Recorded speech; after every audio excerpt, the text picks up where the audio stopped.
Šiame epizode pokalbis su Raimondu Baltrėnu, kuris 20 metų atgal pradėjo dirbti augalų genų banke ir ten ėmė vystyti pilotinį projektą, kuris sukosi apie didelius medžius. Nes pradžioje atrodė, kad Lietuvoje yra tik vienas, toks tikrai milžiniškas ąžuolas Stelmužė, bet ilgainiui pradėjus šį projektą teko paiešką susiaurinti iki 4 metrų apimties, toks drūtas kamienas. Ir per 3 metus tokių ąžuolų jie rado virš 350, kiekvienas stengiasi aplankyti, aprašyti ir papildomai įvertinti. Šalyje plytinčiose miškuose ir laukuose ir kur tik nori tokių medžių, ne tik ąžuolų, yra veikiausiai šimtai.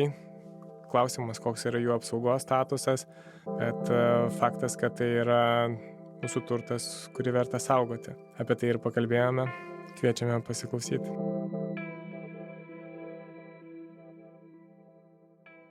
Sveiki, Raimondai. Labą dieną. Labai malonu pas jūs apsilankyti šitoje sodyboje. Ačiū, kad priėmėt. Visada džiugu svečius matyti, ypač tokius. Tai mūsų pažintis buvo prieš turbūt porą metų. Taip, atsimenu, kai jau porą metų praėjo. Mačiau tą pranešimą jūsų ir tema buvo ąžuolai, perlai Lietuvos miškuose. Kažkaip panašiai skambėjo. Na, tiksliai dabar galbūt ir neprisiminsiu pavadinimo, bet panašiai. Tai papasakokite apie tą visą kelią, koks tuo metu buvo jūsų darbas susijęs su senaisiais ąžuolais? Gal šiek tiek iš anksčiau. Aha. Esu dirbęs augalų genų banke nuo pat jo įsikūrimo pradžios, nuo 2004 metų. Jo funkcijos buvo, saugoti genetinę medžiagą augalų. Ar sėklomis, ar sklypuose, ar atskirais individais. Nu ir vienu metu mums kilo idėja tokia, kad pasižiūrėti, kaip Lietuvoje senėja dideli medžiai.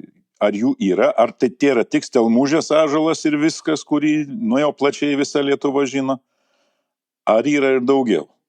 Ir įsikėlėm tokį pilotinį projektą, pervažiuot, pasižiūrėti, surinkti duomenis tiek iš saugomų teritorijų tarnybos, tiek iš savivaldybių, tiek iš žmonių tiesiog vieni per kitus.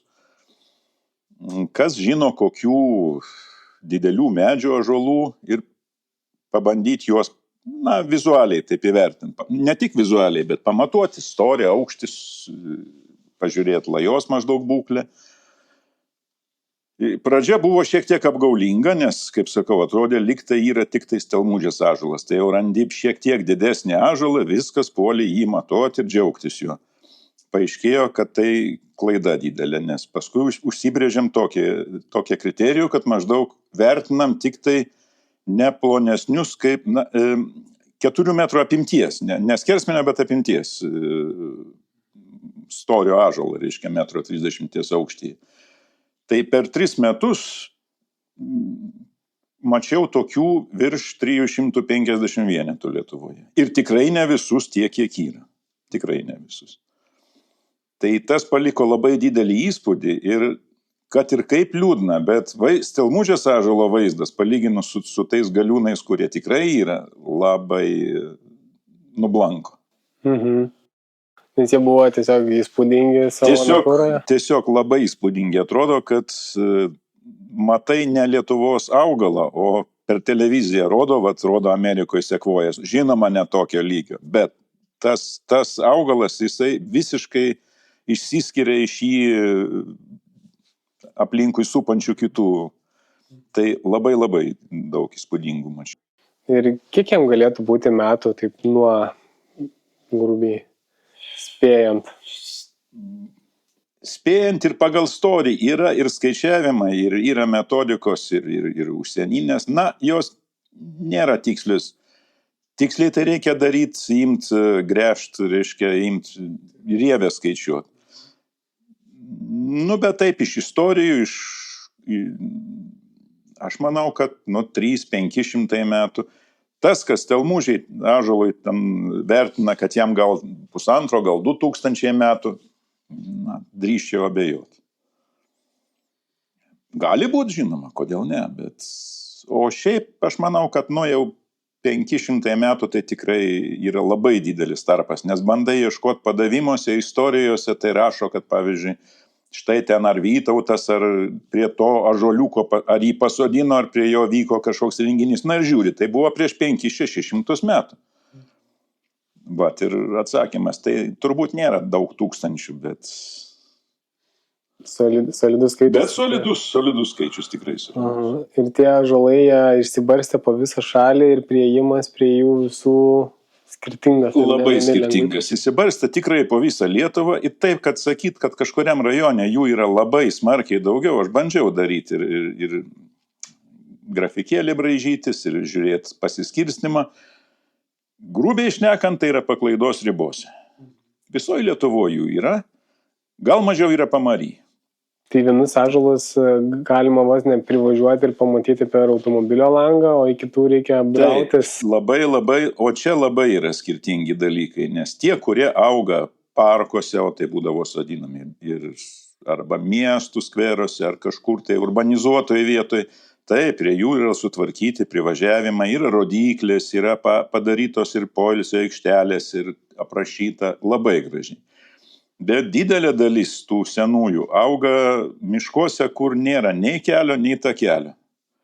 O ten jau reikia, jeigu žinai koordinates, na tai jungiasi navigacija ir eini per mišką tiesiai. Kartais tekdavo ir per dieną 1-2, jeigu rasdavau. Ir atrodo, žinai, kurioje vietoje. Tai ne taip paprasta. Ir turbūt priklauso ir nuo sezono, ar ne? Ko gero, tokia vasara, kai lapija viską dengia, gali būti sudėtingiau jį išvysti. Visiškai taip. Ir aš kaip tik vasarą ir važiuodavau, nes buvo idėja vertinti maždaug ir lajos būklę, žiūrėti ten nudžiūvusių šakų ir drevėtumą. Tai taip matytum, bet pagaliau ir važiuoti patogiau vasarą. Ir smagiau netgi. Tai visą laiką tekdavo. Tai būdavo taip, kad dilgėlės ir virš galvos būdavo visaip. Bet vis tiek brisdavot. Ar yra buvę, kad ieškot, skiriat laiką ir neradot tą medžią? Yra buvę dar blogiau. Yra buvę taip, kad medį aš mačiau. Tai buvo Žemaitijos pusėje prie jūros upės. Ir tais metais labai smarkiai lyjo, kaip važinėjo. Pagal viską kitoj pusėje upės 2 ąžuolai. Didelį. Ir matau su žiūronais, aš juos matau. Upė patvinus tiek, kad negaliu perbristi. Sakiau, perplauksiu, bet tai jau ruduo. Ir niekai. Paskui iš kitos pusės apvažiuot. Gal 20 km aplinkui už tai, kad tilto nėra. Važiavau aplinkui, o ten miško kelio tvarkymas. Ir vėl lieka 10 km mišku ir nebedabridau. Buvo tokių, buvo. Buvo tokiu atveju, kada klausi pa žmogų, jo privačiam jau miške, tu turi būti pagal viską, matai, žiūri žemėlapiuose, taip, lauka, reiškia miškas, pažymėtas savininkas, klausi pa savininką, sako, aš nežinau tokio visai. Ir eini kartu su juo ir kaip jis džiaugiasi, kai randama būdu, tai sako, oi, tai tu man parodėjai, koks pas mane gėris yra. Tai ir tokiu atveju žmonės supranta, kad tai yra turtas, visiškai skirtinis dalykas.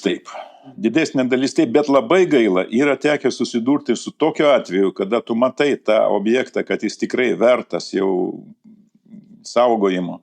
O žmogus sako, žinai, tu jo nematuok ir nežiūrėk į jį, nes, tai čia mano motina, sakė, kol aš gyva, tai nejudink, jinai, kai numirs, aš jį pjausiu, nes jis man šešėlį metą į kiemą. Deja, teko ir su tokiais susidurti. Įsivaizduoju, kad sunku deramai sureaguoti turbūt tokį komentarą. Labai sunku. O yra buvę, kur žmonės iš paskos tiesiog eina, būk geras, perduok saugomų teritorijų tarnybai, mes norim šitą ir sutvarkę patys savo iniciatyvą, gražiai. Viskas, sako, čia Lietuvos turtas yra. Ir tokių yra. Ir čia vien ąžuolus jūs lankėte, o kaip kitos rūšys? Ąžuolus ir liepas. Ąžuolus ir liepas. 3 metus važiavau per ąžuolus, 3 vasaras, tai buvo 16-18 metai, 2000. O paskutiniais metais kartu ir dar buvom įsikėlę tokią mintį pabandyti prainspektuoti ir senas liepas pasižiūrėti. Tai virš 80 irgi radau tokių jau įspūdingų. Kodėl būtent šios rūšys? Liepos gal daugiau kaip vis dėlto toks parko augalas, sodintas. Nu, o ąžuolas tai ąžuolas. Nu, Lietuvoje kas yra? Gintaras, ąžuolas, krepšinis.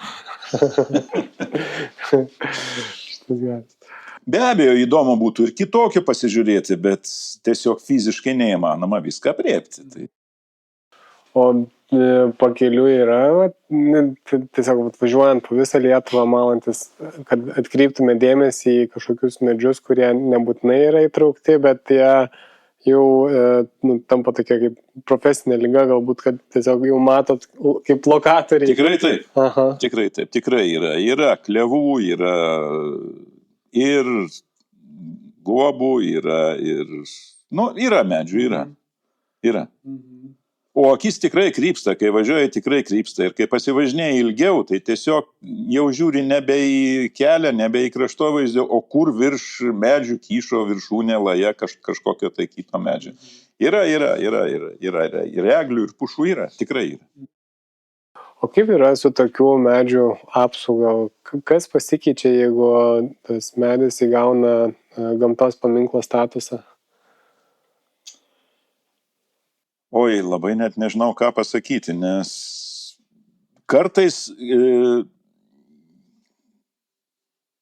dalis yra tikrai gerai prižiūrima, saugoma, be abejo, jo negalima pjauti, kirsti ir taip toliau ir be leidimo genėti, bet dalis tų medžių yra, aš nesakyčiau, kad saugomi, jie turbūt saugomi tik tai sąrašuose. Čia liečia tuos, kur sakau, kad tenka eiti kitą kartą visą dieną ieškoti vieno medžio, brist per dilgėlės, rasti jį tose dilgėlėse ir pavadinti, kad tai yra saugomas. Nelabai. Nelabai. O kokie dažniausiai tokie neigiami faktoriai nulėmė tą, tarkim, ankstyvą žūtį? Ankstyvą turiu omeny, jeigu tų faktorių nebūtų, tarkim, ar tai įaugę kiti medžiai, ar kokios vėjolūžos, ar vėjovartos. Gal apie ąžuolus, jeigu daugiau, man vis dėlto prie jų daugiau teko. Tai tie senieji ąžuolai, kaip dėja ir stelmužės ąžuolas, labai retas, kuris yra sveikas. Gal iš tų 350 su viršum, kur mačiau, gal procentų 10-15, kad vizualiai tai tikrai yra absoliučiai sveikas kamienas. Kiti visi yra pažeisti, labai drevėti, išpuvę. Taip, ąžuolas gali augti, o tada jau daug įtakos turi ir vėjas, ir ko gero aš sakyčiau, kad gal daugiau vis dėlto vėjovartos. Kad sakyčiau, kad žmogaus poveikis kažkoks tai nepastebėjau tokio dalyko. Gal vieną kitą mačiau, kur tai statybinės medžiagos sukrautos šalia ten kaip, bet čia yra išskirtinis atvejis. Aš tokį irgi mačiau Dzūkijoje, man atrodo. Pikčiausia, aš tokį mačiau Klaipėdos rajone. Tai yra vienas iš 10 storiausių Lietuvos, bet ten yra kolektyviniai sodai ir jis sodose auga. Tai šalia jo sukrauta buvo, tuo metu buvo sukrauta viskas, ir plytos, ir šiferiai, ir ant jo užkrauta, ir, yra žmonių, kurie sau leidžia tokį malonumą. Bet taip, kad sakytum, kad ten aria lauką, ar nukapoto šaknis, ar kas, tokių dalykų aš nepastebėjau. Bent jau iš tų didžiųjų, tai tikrai ne. Turbūt tie seni medžiai, net jeigu aplinkui yra dirbama žemė, jis jau taip yra gerai įsikabinęs ir giliai, nebepažeidžia jo to viršutinių šaknelių. Tai. O kaip jums atrodo iš asmeninės perspektyvos tokių medžių išsaugojimo būtinybę, prasme, susitelkti į tų medžių išsaugojimą, jų gal užfiksavimą, tokia padaryti tą informaciją gal netgi labiau pasiekiamą entuziastams laikyti, ar tai būtų svarbus dalykas šiais laikais? Aš tikrai manau, kad viskas remiasi ant entuziazmo. Jeigu jo nėra, tai didelė dalis darbų nesisprendžia. Kad padarys kokią nors žalą, netikiu. Teko girdėti tokių atsiliepimų, kad, reiškia, jeigu padarysim gerai prieinamus su informacija, tai tiesiog žalos medį ir trukdys jam toliau gyventi. Ne, kiek aš mačiau, tikrai tie ąžuolai, kurie yra sutvarkyti, prie kurių yra gera informacija, privažiavimas, nė vienas iš jų nėra apleistas, nė vienam blogiau nuo to nėra. O šiaip, dėl ko mano nuomonė verta tokie medžiai yra vertingi? Ne vien dėl savo didumo. Jeigu žiūrėsim, kad jie metų yra šimtai skaičiuojama, aplinkui keitėsi, tiek gamta keitėsi, tiek gamtinės sąlygos, tiek ir žmonių veikla keitėsi. Daug kas išnyko aplinkui, nebeliko, neįsilaikė. A vat jie įsilaikė. Reiškia, juose yra kažkokia tai genuose informacija, kuri galbūt yra atspari ir mano nuomonė, kaip tik reikėtų jos ne vien tik tai aprašyti, kad yra toks, bet galbūt kurti kokią nors archyvą klonų, jeigu tai išeitų. Aš suprantu, kad tai yra didžiulės lėšos. Bet jeigu jau taip žiūrėti, tai ten yra ta vertinga medžiaga ir ten yra sukaupti tie duomenys tūkstantmečių ar šimtmečių, kurių dabar jau nebėra. Tai tas va toj vietoje yra svarbu. O dėja labai teko matyti net per tos kelis metus važiuojant, kad randi jau tikrai garbingą senolį, staiga užėjo audra ir tu skaitai po metų kokį pranešimą kažkurio tai rajono, viskas jis jau yra žuvęs. Štai jums ir dingo ta informacija, kur dar buvo galima spėti paimti. Kad juos visus išsaugo tokioj būsenai, kaip yra, tie seni tokie drevėti, ar jau turbūt neįmanoma būtų. Čia daryk tu ką nori. Ir stelmužės ąžuolai ten labai gražiai žiūri, labai gerai tvarko, bet jis vis tiek miršta, čia kaip ir žmogui. Nu, tai gali vaistai padėti, bet kai atėjo laikas atėjo. Tai mano būtų tokia pastebėjimas, kad jeigu įmanoma iš jų surinkti informaciją ir galbūt ir natūrinę formą, tai ar klonais, ar kažkokiu kitų būdų, tai būtų medžiaga ir tyrimam ateityje ir galbūt tada būtų galima atsparesnius miškus veisti. Nu, čia jau mokslo reikalas yra. Panašu, kad reikia išlaikyti iki to laiko, kuo ilgiau, kad jau atėjus tinkamom technologijom ir turint jas prieinamas, kad tiesiog būtų galima tą informaciją skaityti ir ją tiesiog panaudoti žmonijos labui. Netgi jeigu šiai dienai mes nesugebam kažkokios informacijos išgauti, tai nereiškia, kad neateis laikas, kada mokėsim tą padaryti. Bet jeigu nebeturėsim iš ko, na tai tada ir nebus. Visiškai pritariu, iš tikrųjų, atrodo, kad tai savoka biotechnologijos, ar ne? Technologijos, ta tokie visiškai inžineriniai dalykai per tas vis mažėjančio masto daleles, mikrotechnologijas gali susijungti net į kažkokį tai biologinį lygmenį. Absoliučiai. Tiesiog yra pažinimo riba tai dienai, o jinai plečiasi. Tai tik tai dar kartą galiu pakartoti, jeigu jau nebebus iš ko paimti informacijos, tada, kai galėsim, tai ir nebepaimsim. Taip. O kaip manot, koks būtų geriausias būdas kaip įmanoma ilgiau išlaikyti tą informaciją pasiekiamą? Kokie galėtų būti žingsniai, kokios idėjos šauna? Pirmiausiai, mano vis dėlto nuomonė, kad galbūt reikėtų daugiau priežiūros tiem senoliam, čia kaip ir žmonėms seniem. Jiem reikia padėti tiesiog, jiem jau sunku, kaip kitiem išgyventi. O padėti visaip galima turbūt, ar atidengiant erdvę, ar ir informacijos skleidimas, ir galbūt ir žaizdų gydymas. Na, sunku pasakyti šiai dienai kaip, bet tiesiog galbūt reikėtų daugiau dėmesio atkreipti į juos. Ir jūs savo vertinime irgi tas kriterijus turėjote tokius, kad kam reikėtų daugiau dėmesio, kam reikėtų mažiau?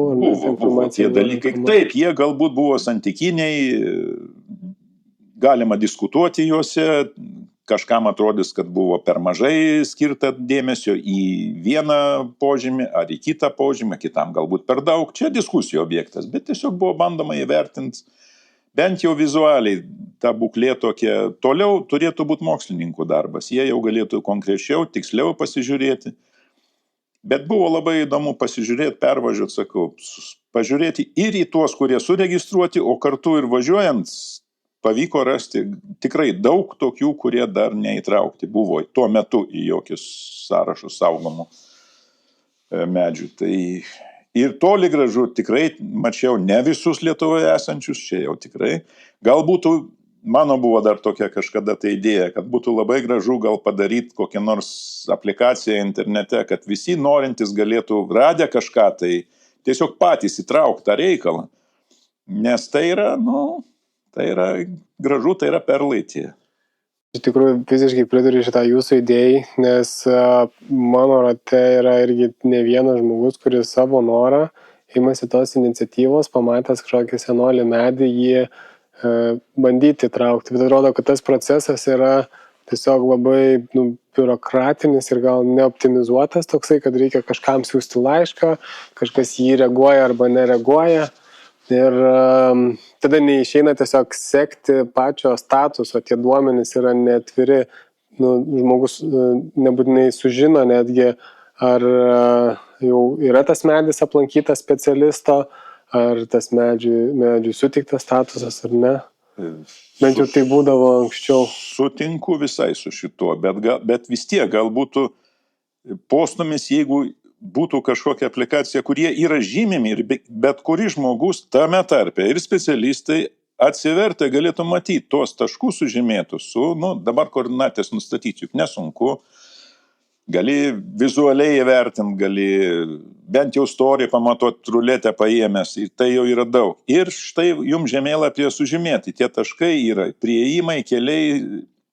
Ir tada belieka tam biurokratiniam aparatui jau suktis, galvoti, tai kaip čia dabar yra.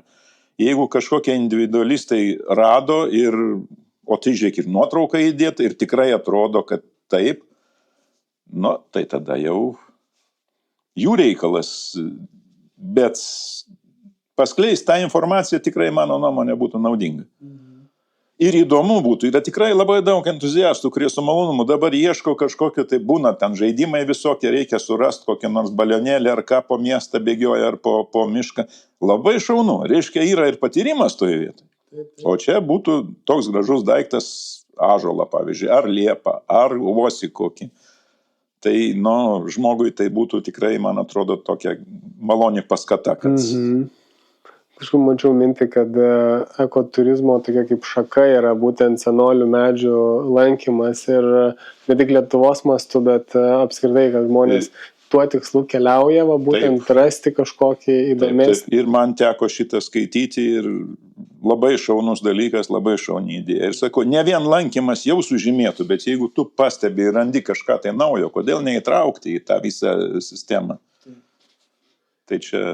Irgi kitas įdomus dalykas yra medžiai klonai, skaitmeninis medžio klonas, kur pasitelkiant jau šiuolaikinės technologijas, kažkokį tai lidarą, kad ir rankoje turime telefoną, galima tą medį nuskanuoti ir tada turėti jo 3D modelį. Ir jau klausimas, kaip giliai eisi, galbūt dar bus kažkokie jutikliai, kurie nustatys ir kamieno vidinę dalį, ta prasme, kokia tenais yra ertmė, galėsi pamatyti.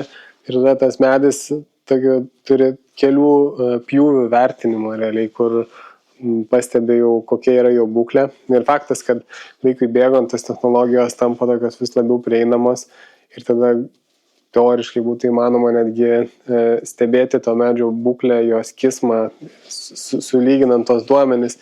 Čia jau išeitų galbūt kažkas panašaus kaip to jau labai seno ir lygtais paskutinį atodusio pasiruošusio iškvėpti žmogaus būseną, būklę ir kad jisai prijungtas prie aparatų, kurie nebūtinai palaiko jo gyvybę, bet galbūt stebi tą pulsą ir kažkokius daro rodiklius. Čia be galo šaunu. Jeigu kai aš važinėjau ir ieškojau tų medžių, būčiau turėjęs kažką panašaus, tai būtų buvęs dar žingsnis į priekį, nes būčiau galėjęs vertinti visai kitaip, o dabar net jeigu vizualiai kamienas atrodo sveikas, galbūt ten yra ertmė vidų ir tu tiesiog nežinai tos būklės, nu atrodo tai gerai, bet tai labai būtų įdomu buvę.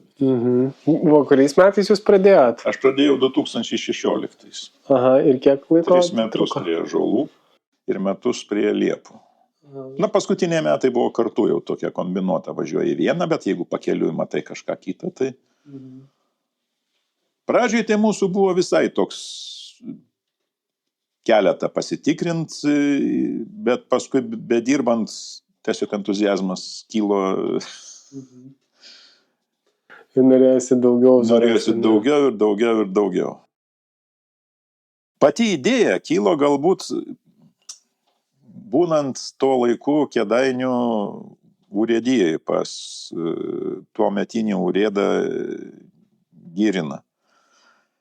Kadangi Kėdainių rajone šiaip skaitoma, kad daugiausiai ąžuolų yra Lietuvoje santykinai, nu ir jis labai buvo didelis entuziastas, savo ir ąžuolyną kūręs, ir tai su juo bešnekantis taip tiesiog užsiminė, sako, jūs galėtumėt patikrinti keletą, aš turiu susirašęs ir aš turiu klonus paėmęs, bet man būtų įdomu, tik aš pats nebegaliu. Na, nuo to ir prasidėjo ir užsivedėm. O kaip pervažiavom, patikrinom jo žymėtus medžius, staiga paaiškėjo, kad tų medžių Lietuvoje tai yra. Na, tada jau pasiėmėm ir saugomų teritorijų tarnybos sąrašus visus, kaip ir sakiau, ir per savivaldybės rašėm raštus, ir per žmonės ieškojom, kas tik tai ką žino, ir kur gaudavom kokį nors ženklą, ten važiuodavom pažiūrėti. Pameruot. Tikrai buvo įdomus darbas, tikrai buvo įdomus. Ir aš tikiuosi, kad jis tikrai neprapuolė, nes duomenys visi yra ir valstybinėje miškų tarnyboje dabar, kur yra perėmusi augalų genų banko funkcijas. Kiek žinau, ir miškų institutas yra naudojęsis tais duomenim, taip kad tikiuosi, kad tai nebuvo vėl. Irgi duomenys laukia tinkamo laiko, kada jie... Duomenys turbūt laukia tinkamo laiko, taip. Be abejo, tam reikia ir lėšų, ir technikos, aš pilnai suprantu, yra ir, galima sakyti, ir svarbesnių galbūt dalykų Lietuvoje, bet šitas irgi. Tikiuosi, kažkada ateis laikas, kad nebus užmiršta. Man labai toks buvo didelė paskata tokia, kaip čia labai džiaugiasi, reiškia, į Romą pas popiežių vežė kloną nuo Stelmužės ąžuolo. Tai čia rodė ir per televiziją didžiausią delegaciją ir kaip ten koks lobis. Tai kiek tų lobių yra? Jo, ten jį ir sadino, ar ne? Kažkaip... Taip, viskas labai gražu ir viskas labai gerai, bet sakau, man teko pamatyti, kad, kiek yra tokių dalykų. Tai... Jo. O prieš pradedant įrašą minėjote, kad visą laiką jūs tą gamtą traukia. Tai jau nuo mažų dienų kažką tokio panašaus veikdavot? Kad apie ąžuolus tikrai turbūt ne, bet kad visas mano gyvenimas norėjau, kad būtų surištas su gamta, tai tikrai taip. Nors specialybė teko rinktis visai negamtinė, bet labai džiaugiuosi, kad ilgą laiką dirbau ir sodininkystės institute, ir paskui 15 metų augalų genų banke, kur visą laiką buvau šalia gamtos. Užaugęs Kaune. Pagal gimimą žemaitis, bet tik pagal gimimą, o iš tikrųjų tai užaugęs ir išsimokslinęs Kaune. Baigęs tuometinį Politechnikos institutą, dabar Technologijos universitetas Kauno. Šalia ąžuolyno.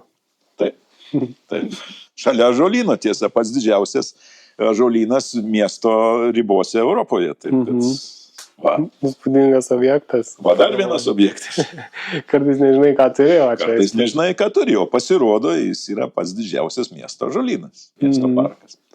Tai koks jūsų mėgstamiausias medis? Tai ąžuolas, ką čia ir kalbėti. Džiaugiuosi, kad ir pas mane, kur dabar gyvenu Sklipe, taip pat yra ne vienas ir taip pat yra dideli. Aš kažkaip iš jo pasisemiu stiprybės. Tai... O jeigu reikėtų rinktis krūmą, koks mėgstamiausias krūmas? Jeigu iš tokių žydinčių, jazminas. Aha. Jazminas. O žekšnis galbūt irgi gražus. Žekšnis gražus. Langą ir matosi. Aha, jisai papuošia... Labai žiemą labai gražu, kai raudonom uogom. ir žydi gražiai. Pagaliau visi, ir medžiai, ir krūmai, visi ir savotiškai gražus, kad sakyti, kad kažko tai... Ta aš išmokau dirbdamas augalų genų banke, kad nėra vieno vertingo, o kiti visi nevertingi. Yra ekosistema, yra viskas surišta ir sakyti, kad ąžuolas yra vertingesnis už dobilą kokį, aš tikrai negaliu to pasakyti. O papasakok daugiau apie tą genų banko veiklą. Kaip veikia, kas yra klonas, ką su juo daryti? Mūsų funkcija, vėlgi, tai viskas susiriša į lėšas ir šiaip tai dabar Europoje labai yra, Europoje ir pasaulyje yra be galo daug tų tokių įstaigų kaip genų bankų. Kitos koordinuoja, prižiūri tik tai atskiras augalų grupės, pavyzdžiui, ten kviečių, miežių, ryžių ar panašiai. Mažesnės valstybės bando viską apriepti, nes neturi tiek pajėgumų, kad galėtų skirti atskiriems augalams. Pas mus Lietuvoje buvo struktūra tokia, kad buvo, koordinaciniai centrai institucijos Lietuvoje, o genų bankas turėjo koordinatorius, kurie dirbo pagal augalų grupės. Jos buvo 5.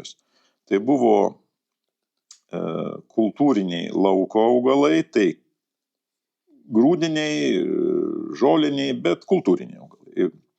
Paskui buvo sodo daržo augalai, kitas koordinatorius dirbo, buvo vaistiniai aromatiniai augalai, dekoratyviniai augalai ir miško medžiai. Pagal tas 5 grupės buvo, darbai dalinami. Mūsų ir buvo pas mus pagrindinis dalykas buvo sėklų saugykla, kur laikydavom sėklas prie -18 laipsnių temperatūroje šaldikliuose, atitinkamai paruoštas, išdžiovintas, hermetiškai uždarytas. Ir mes stengdavomės rinkti visų pagal tas grupės, kiekvienas koordinatorius rūpindavosi, kad būtų renkamos medžiaga, tai sėklos mūsų atveju. Ir dėdavom į saugyklą, saugodavom. Kas eilę metų pagal tam tikrą metodiką tikrindavo daigumą, jeigu reikėdavo, tai rinkdavo arba iš naujo, arba duodavo, jeigu kultūriniai augalai atauginti atsėt, kad ir taip. Praktiškai tas laikas kaip ir nelabai ribotas. Pasaulinis pavyzdys tai yra Svalbardo saugykla. Šur Skandinavijai? Taip, tai yra norvegai ją kuruoja. Ir lietuviškų sėklų ten yra padėta, ten yra jau milijonai surinkta. Ir kaip sako, pasaulio pabaigos saugykla, kad jeigu jau išnyko visiškai kažkas, tai iš ten tik tai tokiu atveju leistų paimti. Dėl klonų, tai mes tokio pajėgumo neturėjom. Tie vadinami koordinaciniai centrai, tai buvo pagrindė moksliniai institutai, kurie jau su savo pajėgumais galėdavo kultivuoti kažką, ar rinkti, ar kolekcijas kaupti, ar juose bandyti klonas, tai skiepyti kažką, tai reiškia, ir krijo saugojimas dėdavo į skystą azotą, kur dar ilgesnį laiką galima išlaikyti sėklas, arba ten jau ne sėklas, ten jau dėdavo audinius, gyvus mėginius, reiškia.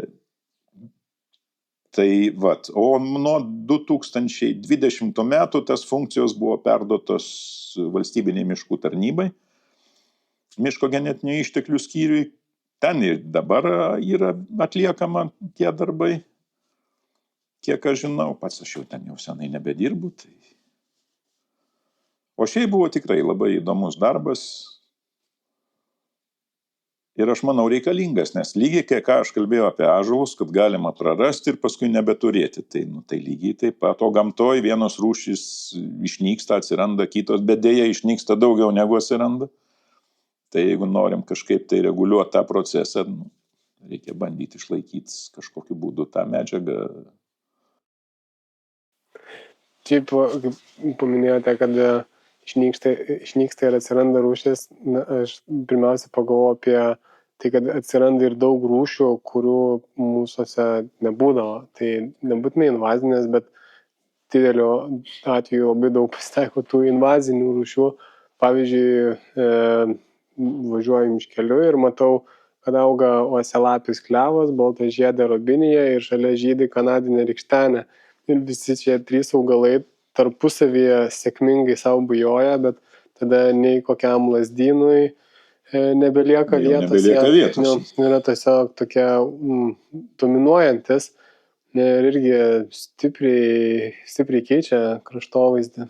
Visiškai sutinku, bet labai kartais kyla tokia mintis, kad tos invazinės rūšys, jos ne tai, kad dėl žmonių kaltės čia pradeda plisti, bet gali būti, kad tiesiog dėl klimato kaitos prasideda tas plitimas ir nieko tada jau nebepadarysi turbūt. Faktas, jom tiesiog tampa vis geresnės sąlygos čia būti ir tada ta kaita taip organiškai vyksta ir tik irgi šį savaitgalį matom, pavyzdys, einame mišku, vienas miškininkas nuskina gėlelę ir jau yra vėlyvas ruduo, bet ta gėlelė atrodo kaip maža žydinti ramunėlė. Ir tada jisai irgi paminė jos pavadinimą, kurio neprisimenu. Tai mes suprantame, kad tokiu laiku jau Lietuvoje natūraliai žydinčių gėlių nebelabai yra. Ir tada reiškia, kad tai, tarkim, toksai invazinio augalo bruožas, kuris visiškai sėkmingai įsikomponuoja netgi tą kraštovaizdį. Bet netgi keičiantis sąlygom atrodo, kad dar svarbiau yra tas monumentinių tokių objektų išsaugojimas, kurie galbūt jau ne vieną tą pokytį yra pergyvenę per tuos 100 metų. Visiškai su tą mintim sutinku ir agituočiau stengtis išsaugoti tokius dalykus, kol dar galima, nes kai nebebus galima, tai tada prisiminsim, kad nepadarėm kažko. Nepadarėm. Tada beliks tik gailėtis.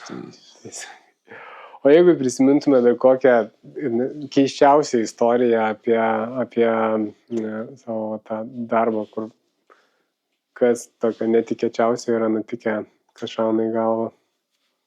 Netikėčiausio? Galbūt juokingai tai papasakosiu truputėlį.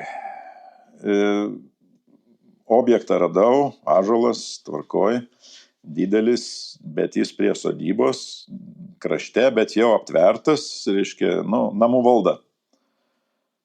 Aš stengiuosi rasti šeimininkų neatsiliepia, nieko, girdisi šuo loja kažkur tai, bet po ilgai ir šaukiant, ir skambutis prie vartelio, reiškia, niekas netidaro, na kągi, o aš visą dieną ieškojęs radau tą objektą.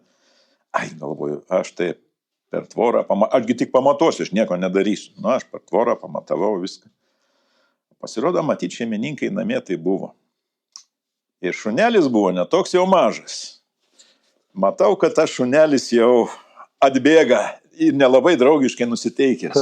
Tai aš vartelių nebeieškojau, tada teko tiesiai perskridau per tvorą, kaip nebelabai ir atsimenu, tik juokiausi paskui būdamas iš tvoros. Matiks neblogas. Tai čia toks neblogas buvo. Ir galbūt, kaip sakiau, kad teko ir per upę norėjau plaukti ir neperplaukiau, ir mačiau, kad yra objektas, ir per žiūronus matau, o prieiti negaliu. Irgi galbūt įdomesnis. O šiaip visko būdavo. Ir kaip sakiau, dilgėlės virš galvos būdavo ir brendi, žiūri į kompasą, matai, kad ten. Yra buvę taip, kad net ne vieną kartą važiavau į tą pačią vietą ir 2 ir 3 kartus, atrodo, viską žiūrėjau, nėra jo. Bet negali būti, kad nebūtų. Važiuoju dar kartą eini. Geras. Tada fiksuojate tikslės jo koordinatės. Tada jau taip. O kas dar yra svarbu, darant tokio tipo kelionę, kokius duotumėt patarimus, kaip galėtų žmogus pasiruošti kelionį, kas reikalinga? Nes vis tiek važiuodavo diena iš dienos, ar ne, ar kažkokiais net ir didesniais intervalais, bet... Būdavo kartais ir 2-3 dienom komandiruotę paėmė, išvažiuoja, reiškia, kad nereiktų iš to rajono grįžinėti, nes jeigu labai jau ten į kraštą Lietuvos nuvažiuoji. Tiesa, iš įdomesnių dalykų dar galiu vieną papasakot. Labai gražus ąžuolas ant Lietuvos Latvijos sienos auga, pasienio ąžuolas vadinasi. Ėjau, radau, ąžuolas tvarkoj, bet visiškai jis ant sienos auga. Ėjau krūmai, slankėjau aplinkui, viskas gerai. Ir susinarplėjau biškeidamas atgal, einu, žiūriu, pasienio stulpelis, reiškia, aš susiorientuoju, viskas gerai, prieinu prie to stulpelio, iš tos pusės, kur stoju, parašyta latviškai. Reiškia, aš ateinu iš Latvijos pusės, nebe iš Lietuvos. Tai ačiū Dievui, tai buvo ne Baltarusija, tai buvo Latvija. Šiandienas. Va.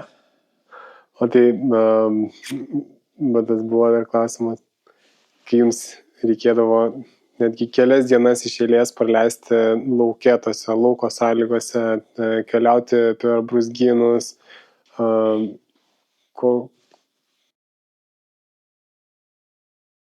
Paprastai man tai ne pirma kelionė ir aš ir vaikystėje mėgdavau keliauti, tiesiog maisto sausas davinys, rūbai žinoma tokie, kad nebūtų gaila, nes tikrai su švariais rūbeliais ten nepavaikščiusi, ne visur toli gražu.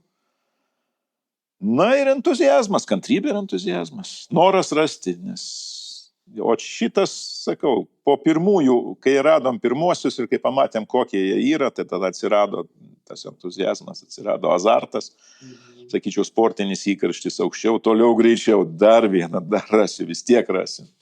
Na tai, užsispyrimas. Nu. Mačiau irgi grupę tokia socialiniam tikle Lietuvos ąžuolynai, ąžuolai ar kažkas tokio irgi, tai va ten irgi pastebiu tokių entuziastų, kurie kas kažkiek laiko, gal kiekvieną savaitgalį važiuoja, ar net darbo dienomis, bet lanko tuos medžius, kelia tas nuotraukas ir dalinasi su ta grupė žmonių, kurie yra prisijungę, jiem labai įdomu. Nu, va, reiškia, yra tokių bendraminčių, kuriem yra įdomu. Tai čia jau yra pusė darbo. Jau. Nu, ne pusė darbo, bet pradžia, o gera pradžia ir yra pusė darbo. O tai erkės jums nebaisios? Nu, nebijau kažkaip aš tų žvėrių. Aišku, pasiskiepėjęs, bet laimo lygą esu gavęs ir ne vieną kartą, nuo jos nepaskiepėsi, bet ten antibiotikai padeda. Iš tikrųjų, tai ką reiškia nebaisios? Na, jeigu bijai vilko, tai neik į mišką. O ten jau tikras miškas, ten, neišeina. Taip, yra žmonių, kurie net grybaut neina, bijo, kad erkė įsikabins. O tai čia ką aš galiu pasakyti, tik tai tiek. Tai apie uodus jau turbūt... Ne, apie tą dalyką, ne. Tie dalykai ne. Galiu pasakyti, kad nei vilkai, nei meškos nepersekiojo, tikrai sutik tokį žvėrį miške kažkur, tai jis tave pirmą išgirsta, užuodžia, jaučia tokią retenybę, kad... Taip, kad bijo to, kad ten žvėris užpuls, kokie neužpuls tikrai, uodai sukandžios tikrai, o dėl erkių kaip paklius. Tai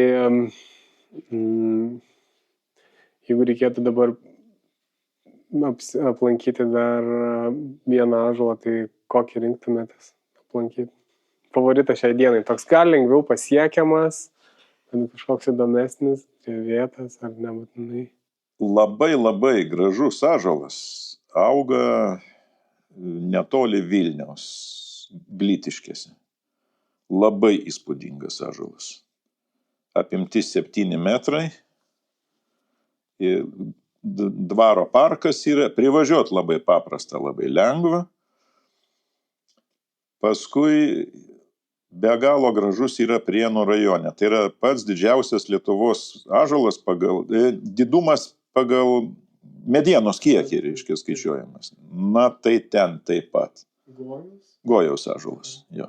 Labai įspūdingas, labai gražus ąžuolas. Gojaus ąžuolas toks atrodo tipinis ąžuolas, apie kurį net kalbama, kai kyla mintis, kad Lietuvoje buvo daugybė senų ąžuolų ir jie tokie tvirti. Labai įspūdingai atrodo. Labai įspūdį paliko Punios šile. Yra ąžuolynas, yra palei Nemuną, ten jų daug, ten yra kunigaikščių vardais pavadinti. Nu, įspūdingi taip pat labai. Paskui dar labai lengvai prieinamas yra Kėdainių rajone, yra ten 4 ąžuolai, yra šventybrastis. Labai įspūdingi ąžuolai. Jie prižiūrėti, sutvarkyta, ten šalia ir bažnyčia yra, ir prižiūrima vis, bet labai įspūdingi. Šiaip, be manydamas įsivaizduoti tuos medžius, prisimenu ir kitus anksčiau matytus, ir iš tikrųjų, kaip stipriai tas ąžuolas gali skirtis vienas nuo kito. Gojaus kaip pavyzdys ir tada Stelmuzės ąžuolas. Ir kiek įtakos tam turi genetika? Aišku, augimo sąlygos, visokie klimatiniai veiksniai, viskas susidėlioja, bet atrodo, kurie ąžuolai būna tokie ištysę, išvirti iš šonus tokiom ilgom šakom, kiti būna lygaus kamieno, ar tai... Turbūt įtaką turi ir ten, ir kur auga, be abejo, ir dirvožėmis, ir, gal sakykim, klimatinės sąlygos, ta Lietuva nėra tiek didelė, jos visos gal kažkiek panašios yra, bet man pamenu, kaip kažkada pas miškininkus girdėjau tokį pasakymą, kad ąžuolas mėgsta augti su kailiniais, bet be kepurės. Ja. Tai reiškia, aplink jį turi būti medžių, jis turi būti pridengtas, jis turi būti virš kitų medžių, tada jis tiesus, gražus, o tie lauko ąžuolai, kur pavieniai yra, tai jie galbūt smarkiai įsišakoja, bet, vėlgi, miškininkai juos jau taip, su tokia pašaipėlė juos biški žiūri. Mums jie atrodo labai įspūdingai, nes toks platus, didelis, bet kaip tik tas gojaus ąžuolas, pavyzdžiui, tai ten, kaip ir sakėte, yra gerų lentų būtų maždaug. Aš tokio žodžio negaliu minėti, nes tai ąžuolas. Aš kalbu iš tos pusės, kad bent jau pats studijavau miškininkystę prieš 14 metų, pradėjau 2008-aisiais ir taip miškininkystė pagrinde buvo orientuota į medienos auginimą, ta prasme į tūrį, ir nes šalia, kam didesnis susidomėjimas, tai galima ieškoti tų krypčių, ekosistemų mastų žiūrėti ir panašiai, bet atrodo pagrindinis kriterijus tai, kad iš to ploto vieneto išgautum kažkokią tai tūrį ir kokybiškos medienos. Tai dabar truputėlį gal keičiasi, ta medienos kokybė tampa nebe tokia svarbi, nes technologijos keičiasi ir mediena gali būti klijuota, tai faktas, kad tokį kaip kojaus ąžuolą, ta prasme, nebūtų jokios logikos versti į kažkokią tai produktą, jis turėtų ten stovėti amžius, net ir baigus studijas trukdavo persijungti ir geriau įsijausti į tą visuomenės irgi kylanti susidomėjimą miškais, miškų saugojimu, tom savokom, gal netgi skausminga reakcija kartais į kirtimus, kurie net ir mums kaip studentams atrodavo, kad čia normali praktika, ta prasme tam miškas ir sodintas. Reakcija tai labai skausminga, ypač kai tu žmogus pripranti kažkur tai eilę metų, taip sakant, renki grybus tam krašte ir tas miškas į tave įauga ir tu įaugi ir staiga nuvažiuoji po kurio laiko, o ten, kaip Baranauskas rašė, kalnai kelmuoti, pakalnės nuplikė tik tai. Taip atsodinta naujai, taip viskas gerai, bet tu jau ten miško nebepamatysi. Tas tai labai skaudžiai veikia. Miško atsodinimas irgi ta tema, kur pastaraisiais metais miškų įveisimui, miškingumo didinimui ir tada ąžuolynų įveisimui, jų atkūrimui skiriama daugiau dėmesio ir pastangų. Ir tai gal nesiseka taip tiesiog stebuklingai gerai, reikia pakankamai nemažai energijos skirti ir parinkti tinkamą vietą, kur tie ąžuolai galėtų želti ir tada taikyti papildomas priemonės, tada vėl išauginti sodmenis, juos susodinti, visa ta seka. Ir tada kažkur pradeda kirbėti ta mintis, tai ar apskritai verta ąžuolus pjauti ir ąžuolynus pjauti medienos vardan, palyginus su tuo, kokią naudą ilgainiui galėtų turėti tiesiog tos ekosistemos. Visiškai sutinku su tokia pamąstymu, nes kažkam galbūt ąžuolinė kėdė yra vertybė, bet ar tai tikrai? Tik tai aš gal norėčiau tokį mažą pastebėjimą, čia mes šnekam dabar apie ąžuolus turbūt daugiau, nes aš apie ąžuolus ir važinėjau, žiūrinėjau, bet aš tą patį beveik galėčiau pasakyti turbūt apskritai apie bet kokį medį, kad gal pažvelgti reikėtų pirmiausia iš tos pusės, ne vien tik tai iš ekonominės pusės, ne vien iš kietmetrių kiekio, palikti įvairovę ir, nes tai yra bendra ekosistema, tai yra ta Lietuva, kurioje mes gyvenam. Taip, ąžuolas galbūt gražiausiai skamba, toks tvirčiausias tvirtybės simbolis kaip po toks yra, bet ir jis neaugtų be beržo, be eglės šalia. Tai, sakau, gal reikėtų kažkaip kompleksiškiau į tą visą žiūrėti. O kad reikia ir medienos, taip reikia, aš sutinku, bet... Bioįvairovės indeksas, toks vis dažniau linksniuojamas terminas, kur iš miškininkystės pusės žiūrint paskaičiuoti tą finansinę naudą, kurią tas valstybinis turtas neša per medieną kaip produkcija, yra ganėtinai paprasta. Pajamos, išlaidos, pelnas. O bioįvairovės indeksas jisai toksai kol kas abstraktus, bet vėl tos pačios technologijos taip greitai tobulėja, kad atrodo jau tikrai artimoje ateityje bus įmanoma turėti daviklius tam tikrose vietose, kurios galės net filtruoti tarsi orą ir iš DNR nustatyti, kokios tenais yra rūšis. Tai didelė tikimybė, kad būtent prie tokių ąžuolų, jų masyvų, net jeigu ten yra yranti mediena, didelė tikimybė, kad tai yra kaip privalumas, nes irgi pritraukia kokį auksavabalį pavyzdžiui. Tai tada tą bioįvairovės indeksą turint duomenis galėtum nustatyti, įvertinti ir jau prilyginti tai finansiniai išraiškai. Čia irgi laiko klausimas. Taip, nes iš tikrųjų tai visiškai sutinku, nes ne viską galima įvertinti pinigais. Tai vienareikšmiškai.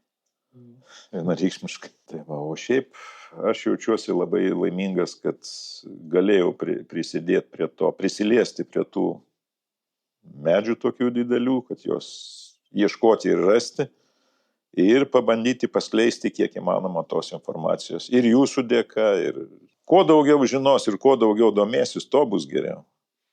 Aš tą, ką dirbau, visą laiką pagrindinis kriterijus buvo, kad tik tai neprapultų darbas ir nepasibaigtų su manim, kad būtų tęstinumas kažkoks. Tai net man nuo jo pasitraukus, kad kažkas kitas tęstų tą idėją tokią, vystytų ją, toliau generuotų. Tai labai smagu, kad domitės. Man atrodo aktualija. Taip, ačiū už visą darbą ir ačiū, kad papasakojate užkulisius. Malonu išgirsti. Smagu, kad domitės. Dėkui jums taip pat.